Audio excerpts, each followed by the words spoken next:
zat, sifat, asma dan af'al. Jadi af'al pada Allah itu gerak daripada tubuh, asma pada Allah hati pada kita, sifat pada Allah nyawa pada kita. Kemudian zat pada Allah apa pada kita? Disebutlah rahasia atau sir. Lalu apa yang dimaksud rahasia? Jadi rahasia ini barang yang disembunyikan, barang yang dirahasiakan. Maka rahasia ini adalah zat Allah Subhanahu wa taala. Jadi zat itu bukan bentuk-bentuk, bukan arat, bukan jisim, bukan jauhar, bukan jirim. Jirim itu apa?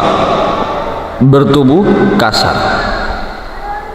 Bukan juga jisim, bukan juga jauhar, cahaya, bukan juga halus, bukan. Jadi zat Allah Subhanahu wa taala itu laisa kamitslihi syai'. Zat Allah itu tidak serupa dengan segala sesuatu. Nah, kita ini mengenal daripada tauhiduz zat ini, itu yang tidak bisa disebut, tidak bisa disebut. Jadi zat Allah Subhanahu wa taala itu ini sebelum melihat sesuatu, setelah, di dalam dan bersama sesuatu. Artinya apa? Kan selalu dibilang bahwa zat Allah itu wajhullah, meliputi segala sesuatu. Kemudian kalau Rabbul Izzati atau min nafsi wahidah, diri yang satu, diri yang sebenar-benarnya Tuhan, zat mutlaknya Tuhan, kunhi zatnya Tuhan, itu tidak bisa dikaji. Cukup diketahui saja, oh zat mutlak atau Rabbul Izzati itu tidak ada yang bisa ketahui. Jadi ujung-ujungnya hanya sampai zat hayyun. Jadi ini tidak bisa dikaji. Makanya tafakkaru fi sifatillah wala tafakkaru fi zatillah. Pikirkanlah tentang sifatku, jangan pikirkan tentang zatku. Jangan dicari-cari tentang zat, apalagi Rabbul Izzati itu Tuhannya zat. Jangan lagi dicari-cari, jangan lagi dipikir-pikir, jangan lagi dikaji-kaji tentang zat. Jadi betul-betul isbatul yakin. Yang penting paham bahwa zat Allah Subhanahu wa taala itu laisa kamitslihi syai'. Memang nampak barangnya, cuma kalau ditunjuk-tunjuk tidak bagus. Jadi kalau masih kita itu ragu-ragu, kalau kita itu masih daripada takut untuk dibilang sesat, atau kita takut salah, atau kita itu dikatakan ngaji ini berarti kurang, percuma kita ngaji ilmu kaji diri. Padahal pertama ini, untuk ngaji ilmu ini, yang pertama harus ngerti dulu, harus ngerti dulu, baru ngerti, ujung-ujungnya kan paham, ujung-ujungnya paham. Nah, kalau sudah paham inilah yang akan dipraktekkan. Paham inilah yang akan menjadikan keimanan bertambah. Jadi seperti kita ini, seperti pelajaran sekolah, sampai tua-tua kita begini, banyak yang tidak paham. Padahal di ilmu ini sangat luar biasa, sangat luar biasa, jelas dan terang. Kemudian ilmu ini ilmu dasar, sebelum daripada masuk ke dalam ilmu syariat, ilmu dasar. Kemudian ini kaji ilmu ini memang sulit dipahami bagi orang-orang yang tidak dibukakan futuhat asroriyahnya oleh Allah Subhanahu wa taala. Seperti kita tahu 2 kali 2 4. Lalu 4-nya mana?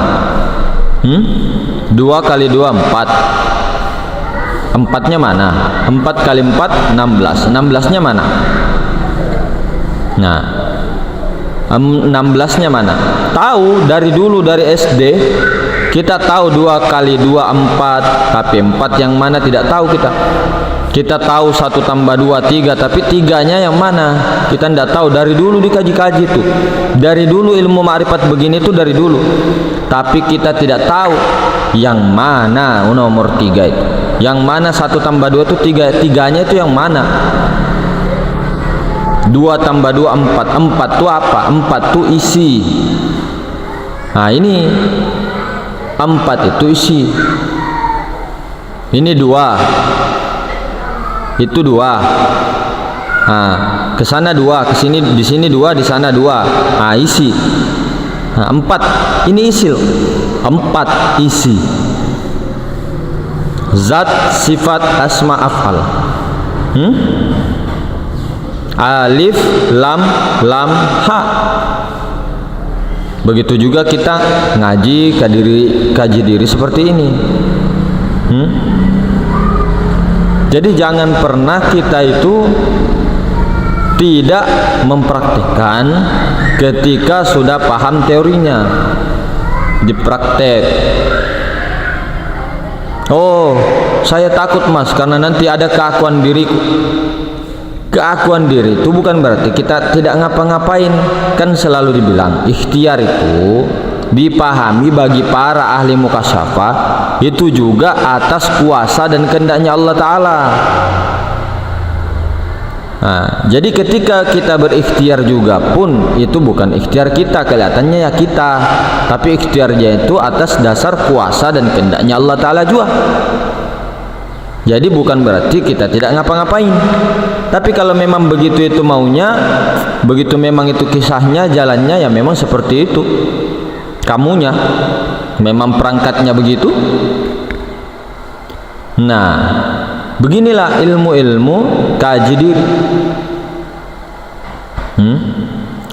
Makanya Allah Subhanahu wa taala berfirman dalam hadis qudsi, jangan kau sembah af'alku, jangan kau sembah asmaku, jangan kau sembah sifatku, jangan kau sembah zatku, tapi sembahlah aku, kata Allah. Terus yang mana aku itu? Aku tuh yang mana? Jangan kau sembah af'alku, jangan kau sembah asma'ku, jangan kau sembah sifatku, jangan kau sembah zatku, tapi sembahlah aku. Bukan sembahlah aku, tapi sembah aku. Bukan sembahlah aku, tapi sembah aku. Jangan sembah af'al, asma, sifat, zat, sembah aku. Aku itu pertanyaannya, aku itu yang mana? Ini yang disuruh cari. Itulah diri sebenar-benarnya diri. Itulah diri sebenar-benarnya diri. Aku tuh. Tapi akunya, akunya yang maha ruang itu, yang di dalamnya itu, yang tidak bisa disebut. Aku ini tidak hidup, tidak mati, tapi dia yang hidup, dia yang menghidupkan, dia yang mematikan. Si aku ini, dia mau dibilang hidup tidak bisa juga, mau dibilang mati tidak bisa juga. Jadi dia yang menghidupkan, dia yang mematikan. Si aku ini, aku ini ya Allah, bukan aku, bukan akunya kita, bukan akunya jasmani, bukan akunya rohani, bukan akunya siapa-siapa, tapi akunya Allah. Akunya Allah di dalam maha ruang itu. Maka sembahlah aku, sembah aku, jangan sembah af'alku. Memang Allah Ta'ala jangan sembah af'alku, jangan sembah namaku, jangan kau sembah itu semua. Kalau kita sembah af'alnya berarti kita menyembah perbuatan Allah saja. Kalau menyembah satu itu sudah lain ceritanya. yang menyembah, yang disembah juga satu, yang menyembah dia, pada hakikatnya yang menyembah dia, yang disembah dia. Kalau cuma satu-satu di kota-kota begitu itu lain cerita lagi. Ini sama seperti kita bilang itu, sama seperti yang dulu kita bilang, aku tuh yang mana? Aku yang tangan kah? Itu kan tangan. Aku ini perbuatanku, gerak dan diamku. Bukan, ini perbuatanku. Asma, namaku itu namaku. Sifatku yang melihat ini sifatku. Zatku yang mana?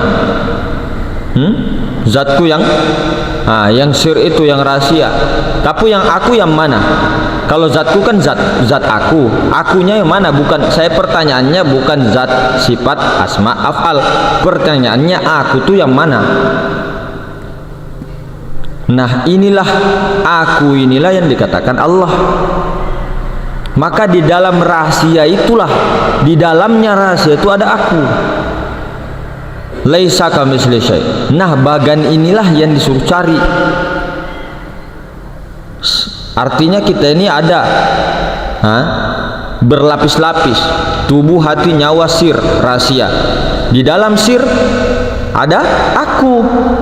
Kita menyelam, disuruh menyelam di situ. Nah, yang sir itulah, kalau yang sir itu ada ruh. Di dalam ruh itu aku. Sir itu ruh, hayat. Kalau di dalam ruh itu aku, hayyun. Jadi kalau sudah berdiri Muhammad semata-mata Allah, sudah berdiri Allah semata-mata aku. Berdiri Muhammad semata-mata Allah, berdiri Allah semata-mata aku. Aku yang berdiri. Aku yang berdiri. Bukan akunya siapa-siapa. Akunya Allah Ta'ala. Nur Muhammad yang ini. Adam itu sudah dibuang. Adam itu apa artinya? Adam itu tiada. Kita sudah dipahamkan Allah. Ini kita bahasanya. Sudah tidak ada lagi Adam. Bagaimana cara menjadikan ini Muhammad?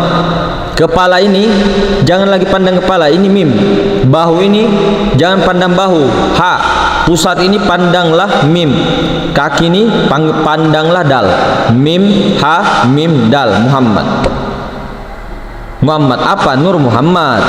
Jangan lagi ngaji kita, akui kita, diri kita ini Adam. Akunya di sini, akunya zohir ini adalah Muhammad, Nur Muhammad, bukan siapa-siapa.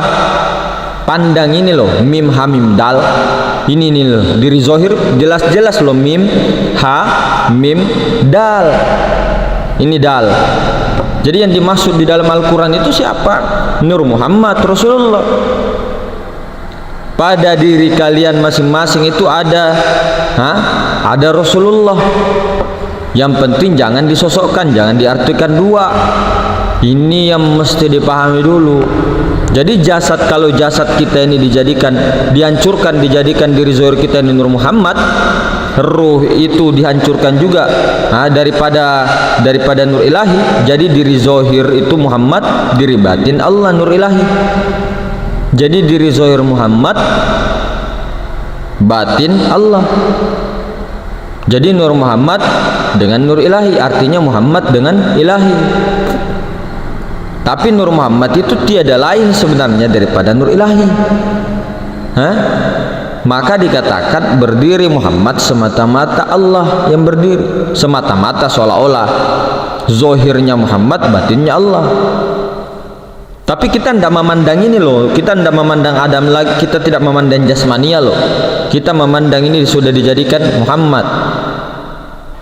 Karena segala sumber itu Nur Muhammad juga sumbernya, asal mulanya kepada Nur Ilahi juga, zat mutlak. Maksudnya Nur Ilahi daripada zat mutlak.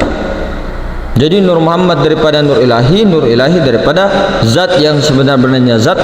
Itulah Rabbul Izzati. Itulah aku sebenarnya. Tidak ada lain. Jadi kita ini menanggung dua rahasia. Satu rahasianya ruh, sir. Satu rahasia Allah. Jadi rahasia ruh dengan rahasia Allah. Nah, ini yang dipahami, rahasia ruh dengan rahasia Allah. Jadi ruh ini rahasianya Allah, Allah ini rahasianya ruh. Dua-dua ini dikandung pada diri.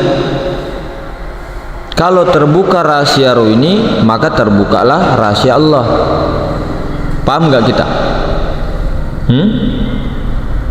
Jadi secara syariat ya, kita ini secara syariat, kalau kita untuk mendapatkan paham, jangan dipikirkan bagaimana-bagaimana. Ini ya, wadah ini, jasad ini, tubuh ini jadikan Nur Muhammad. Hancurkan tubuh, jadikan Nur Muhammad langsung. Zohir ini Nur Muhammad, yang batin ini ruh, dihancurkan ruh. Dihancurkan di dalamnya ruh itu adalah rahasia Allah. Karena ruh inilah rahasia Allah, insan yang disebut insan. Dihancurkan itu, ruh itu tiada lain daripada nur ilahi. Maka bergerak zohir ini, tidak bergerak jasad ini, zohir ini kalau bukan karena yang batin. Tidak bergerak Nur Muhammad ini kalau bukan karena Allah. Tidak bergerak tuh. Jadi kalau digaji pelan-pelan, tidak bergerak diri zohir ini karena bergeraknya ruh. Tidak bergeraknya ruh karena ada di dalamnya, yaitu aku.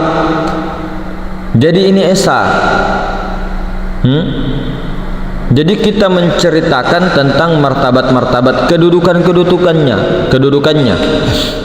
Jadi mulai dari martabat lata'yin, martabat ahadiyah, wahidiyah, ini semua sampai insan. Ini kan ceritanya aja, kedudukannya, cerita-ceritanya, level-levelnya. Oh, ini levelnya ini levelnya ini levelnya ini, kedudukannya ini, martabat ahadiyah ini. Tapi padahal itu juga. Contoh kalau kita waktu nama kecil kita dipanggil Aco, dipanggil Aco. Agak besar dipanggili Hamid atau Mamat. Agak besar lagi dikit waktu SMP SMA dipanggil Rahmat. Waktu agak besar lagi dipanggil apa? Dipanggil Panji misal. Dia agak tua-tua lagi dipanggil Deng Serang misal. Sekarang punya anak, besok punya anak dipanggil apa lagi? Paluk Kak Manu atau apa? Itu martabat-martabat.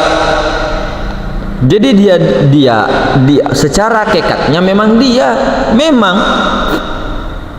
Jadi qul huwallahu ahad, katakan aku tuh esa. Kalau esa artinya apa? Tidak terbilang, tidak berbilang. Kalau ada af'al, ada asma, ada sifat, ada zat, itu belum, masih terbilang. Harus esa, harus diesa, harus esa. Ada itu tadi, af'al, asma, sifat, zat, itu harus diesakan, harus ditauhidkan. Kalau dia esa, disebutlah Allah. Karena kalau masih ada af'al terpisah-pisah, belum disebut Allah. Nah, buktinya apa? Zat wajib al-wujud, zat. Nah, kalau terpisah-pisah, zat itu hanya masih di alam ahadiyah, masih goibul guyub, turun lagi tajalli ke alam wahdah, ahadiyah wahdah, martabat sifat wahdah. Tadi martabat zat, turun lagi ke martabat wahidiyah, martabat asma. Ya kan? Zat, sifat, asma. Sampai ke martabat afal 4 itu. Ruh, misal ajasam insan, martabat afal itu. Padahal satu esa maksudnya. Kalau kita kaji umpama ini laut. Ini laut. Di atas laut ini belum ada gelombang, belum ada busa, masih laut rata, bersih laut, tidak ada gelombang, tidak ada busa. Nah, ini disebut alam ahadiyat, laut yang tenang. Alam la ta'yin, belum ada ketentuan artinya. Contoh ya, contoh. Jadi begitu laut ini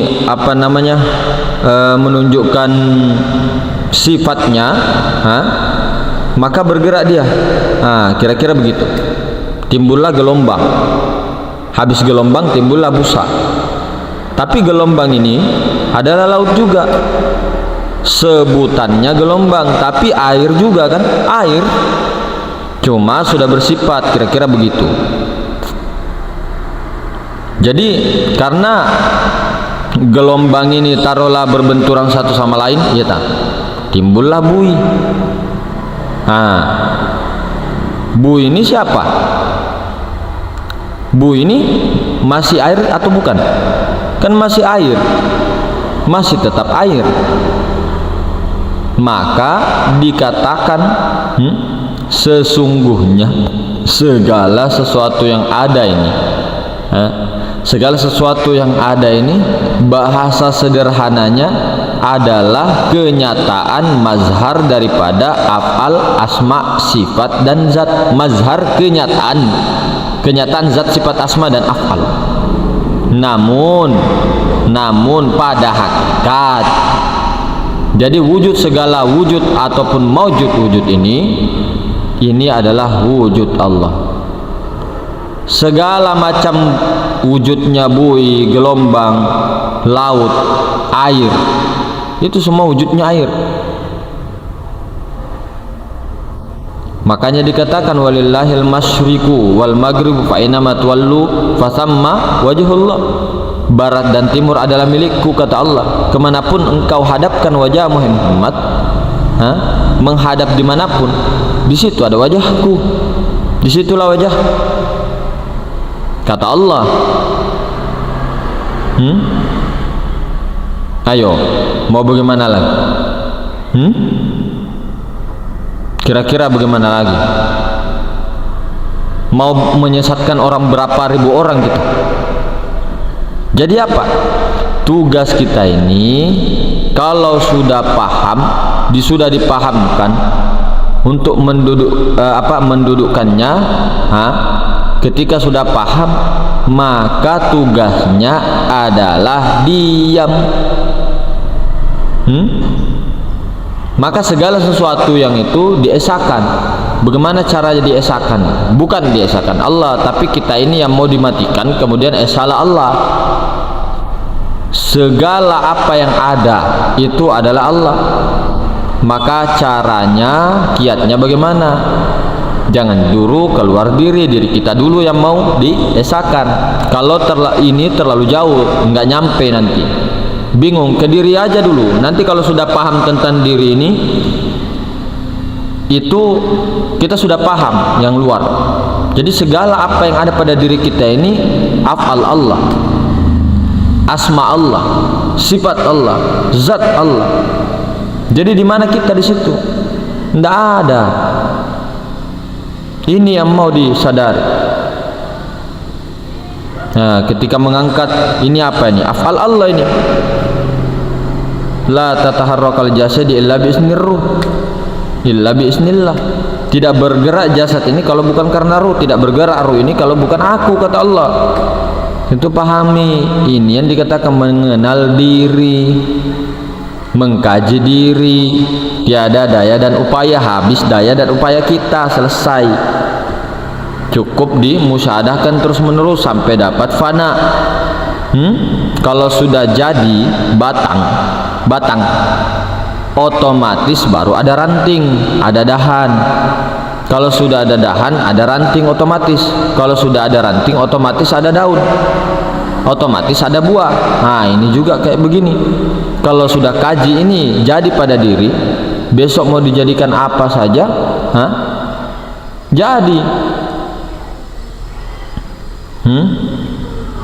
Jadi artinya apa?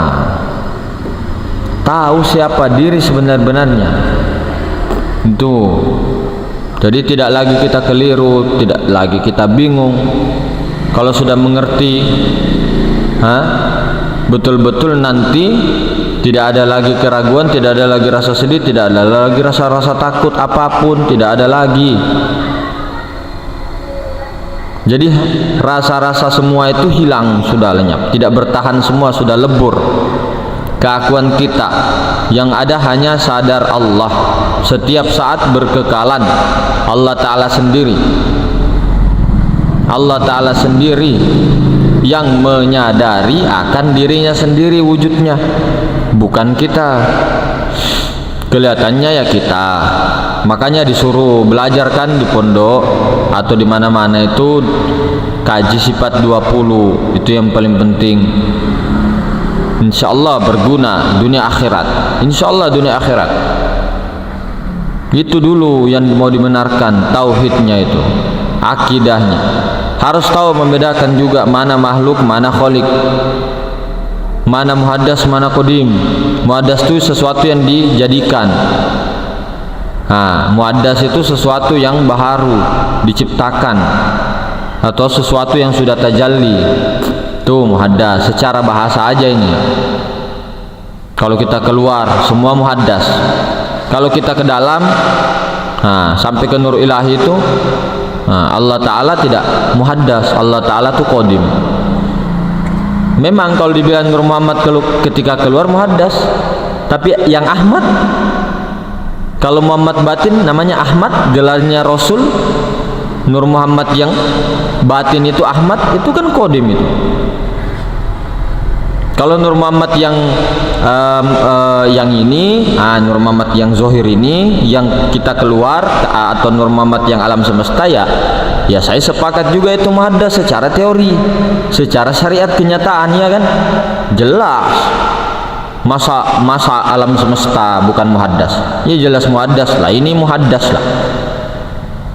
Baharu kan, muhaddas kan baru aja kan ini ada. Nah, banyak orang yang mengatakan kita ini mengaku Allah, orang-orang ma'rifat mengaku Allah, tanpa sadar mereka yang mengaku Allah. Ada akunya di situ, akunya mereka, akunya dia nggak sadar. Menyesatkan orang, inikan orang, memfitnah orang mengaku-ngaku Allah, bukan mengaku-ngaku Allah. Dengar dulu baik-baik, kaji dulu baik-baik, tabayyun dahulu. Jadi kita ini memang mentauhidkan Allah, ilmu tauhid, mengembalikan segala sesuatunya kepada Allah, kepada yang hak, bukan mengaku Allah. La bebe, la gering. Sesuai dengan firman Allah. Allah Ta'ala berfirman banyak sekali di dalam Al-Quran, banyak sekali, full. Di dalam surah An-Nisa juga kata Allah, diperintahkan oleh Allah untuk mengembalikan segala sesuatu amanah ini kepada yang hak, dikembalikan. Daripada kita menyesatkan orang, ternyata kita juga sesat, lebih parah sesatnya, bagaimana? Mau nggak tanggung jawab?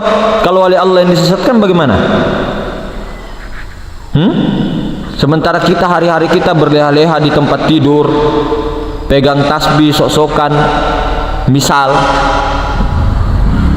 mengaku diri kita sholat, paling banyak sholat kita 200 rakaat misal, tapi kita hina-hina orang, di jalan disesatkan orang. Ya, orang pinggir-pinggir jalan tidak sholat, langsung jadi kafir-kafirkan, atau langsung dihina-hina. Iya, oke lah, kalau memang itu bertentangan dengan syariat, oke lah, misal. Tapi jangan hakimi orang itu. Kenapa? Ketika nanti Allah Ta'ala bolak-balikkan hatimu, kolbu, ya muqallibal qulub, bisa jadi kebalik loh. Kamu yang jadi pengemis sudah begini-begini, tidak dikasih iman, malah kebalik. Yang preman tadi, yang pengemis tadi, malah menjadi ahli masjid. Yang tadi kamu hina, yang kita merasa ahli masjid, misal kita merasa ahli sholat, ahli bekas sujud sampai hitam, kau punya jidat hitam, kita punya jidat, misal kita hina orang-orang di jalanan, kita hina orang-orang pelacur, kita hina orang-orang pencuri, kita hakimi mereka dengan massa, oh mereka pencuri, kita hukum mereka, kita bakar mereka. Tapi kita ini yang tidak sadar mencuri, merampas hak Allah, merampas baju kebesaran Allah. Enak aja kita merasa paling pegang gajah, pret, si paling kenal, si paling alim, si paling soleh. Nah, kita kembali ke diri, kita caci maki diri saja, caci maki diri. Kalaulah itu menyesatkan, misal, atau memang membuat mudorot, membuat kekacauan di muka bumi, buktinya tuh tidak ada tuh, aman-aman aja, perasaan kamu aja kali, atau terima apa, hadiah apa, atau bagaimana, wallahu alam bishawab. Jadi kita ini apa? Bagaimana umat Islam mau bangkit, mau jaya? Sesamanya saja seperti itu, apalagi di luar kita umat manusia. Oh, keliling sudah dalam hati kita merasa paling benar. Itu namanya apa? Sok suci aja itu, kayak paling suci aja kita kan, kita, aku, saya. Bagaimana kalau yang kita hina yang di pinggir jalan itu, misal preman-preman atau pengemis-pengemis itu wali Allah, bagaimana? Bagaimana kalau itu wali Allah yang menyamar? Wali Allah itu siapa? Siapa yang hakikat wali Allah? Mereka mati sudah keakuan dirinya. Kalau kita ini cerita saja bawang, Nur Muhammad doang, kata Bang Ahsan, Nur Muhammad doang, maksudnya itu Nur Muhammad udang, kaleng-kaleng gitu. Cerita aja banyak, ujung-ujungnya terpeleset juga banyak waktunya. Mulutnya cerita Allah, tapi hatinya apa? Munafik. Misal, semakin banyak ngomong, semakin banyak terpeleset. Semakin banyak diam juga, diamnya bukan karena diam emas, tapi diam tai. Ketika ngomong kita punya mulut, kita punya kalam, menyakiti hati orang. Apa begitu itu? Nah, ini untuk cermin caci maki diri, bukan kepada siapa-siapa. Santai aja. Kita caci maki yuk diri kita. Yuk kita kembali ke diri kita aja. Kenapa orang-orang yang jelas-jelas, ya, orang-orang yang jelas-jelas tauhid, mengajarkan dengan sukarela, dengan keikhlasan, dengan kerodaan hatinya, digerakkan untuk ikhlas, misal kurang tidurnya, kurang makannya, kurang ini itunya, perjuangannya kesana kemari, kesana kemari. Nah, ini kita bicara ini ke diri saja deh. Lalu kita bagaimana dengan mereka? Dengan diri kita ini saja ini si paling ahli surga, ujung-ujungnya membanggakan apa? Membanggakan keturunan-keturunannya. Oh, leluhurku saya begini, leluhurku kakekku saya begini dulu, ulama begini. Walaupun kakek kita ulama, misal kakek kita ahli ma'rifat, tidak ada hubungannya dengan kita. Untuk apa dibangga-banggakan leluhur? Untuk apa? Apakah Allah Ta'ala melihat engkau dari keturunanmu, dari leluhurmu? Tidak ada. Inna akramakum indallahi atqakum. Allah Ta'ala itu lihat kepada ketakwaan, bukan kepada keturunan. Camkan itu. Tidak ada hubungannya mau keturunannya siapa situ, wali pelet, wali siapa. Tidak ada hubungannya. Mau keturunannya itu, tidak ada hubungannya. Kalau memang banyak itu kok keturunan Nabi. Nabi Nuh, anaknya Nabi Nuh, ya banyak kok, banyak sekali. Cucunya Nabi Adam, keturunan Nabi semua, keturunan Nabi Adam. Itu semua itu keturunan Nabi Adam, bagaimana semua. Jadi tidak usah bangga-banggakan kakek kita, leluhur-leluhur kita, tidak usah. Untuk apa? Kita ini loh malu sebagai cucunya yang misal cucu, misal nenek kita yang terkenal wali, kakek kita wali, misal baru kita begini-gini aja. Apa tidak malu? Jadi tidak usah terlalu apa deh, biasa aja, sama aja. Manusia siapapun sama aja. Mau dia compang-camping pakaiannya, mau dia tingkat rumahnya, mau dia tinggal di gubuk, mau dia tinggal di hutang, sama aja, tidak ada bedanya. Apa bedanya? Saya tanya, apa bedanya? Namanya atau pakaiannya? Ya, karena kita memandang dari segi mata zohir. Kita Ya ini secara syariat, lahir ke dunia tidak membawa apa-apa, pulang juga tidak bawa apa-apa. Apakah ada orang di kuburnya nanti ditanam sama anunya, dia bawa itu kan? Tidak kan? Hah? Kita dalam keadaan telanjang datang ke sini, pulang juga telanjang. Di padang mahsyar telanjang. Apa mau dibanggakan? Baru kita enak-enak aja. Mau mengaku paling benar? Oh, no, jangan dulu. Sayap ahlu sunnah, ini ahlu sunnah, semua mengaku aja ahli sunnah, mengaku aja ahlu sunnah semua. Saya masuk surga, kalian semua sesat masuk neraka. Kau itu paling yang mengaku Tuhan. Kau Tuhan kah? Kau punya surga kah? Kau punya neraka kah? Pengecut. Nah, ini caci maki diri. Saya bercermin. Ini loh itu. Ini saya tunjuk ini loh. Nah, ini kan ke saya. Ini betul-betul ini si gondrong ini. Caci maki diri. Mau marah silakan. Ya saya kalau saya marah ya marahi diriku, bukan kepada siapa-siapa. Koreksi diri, islah diri. Bagaimana kita ini semakin belajar kaji diri, ilmu thariqah, ilmu tasawuf, ilmu syariat, semakin habis diri, bukan semakin benar. Si paling benar, si paling lurus. Nah, jadi mungkin begitu, saudara-saudaraku, dirahmati Allah, sehat selalu, berkah selalu. Assalamualaikum warahmatullahi wabarakatuh.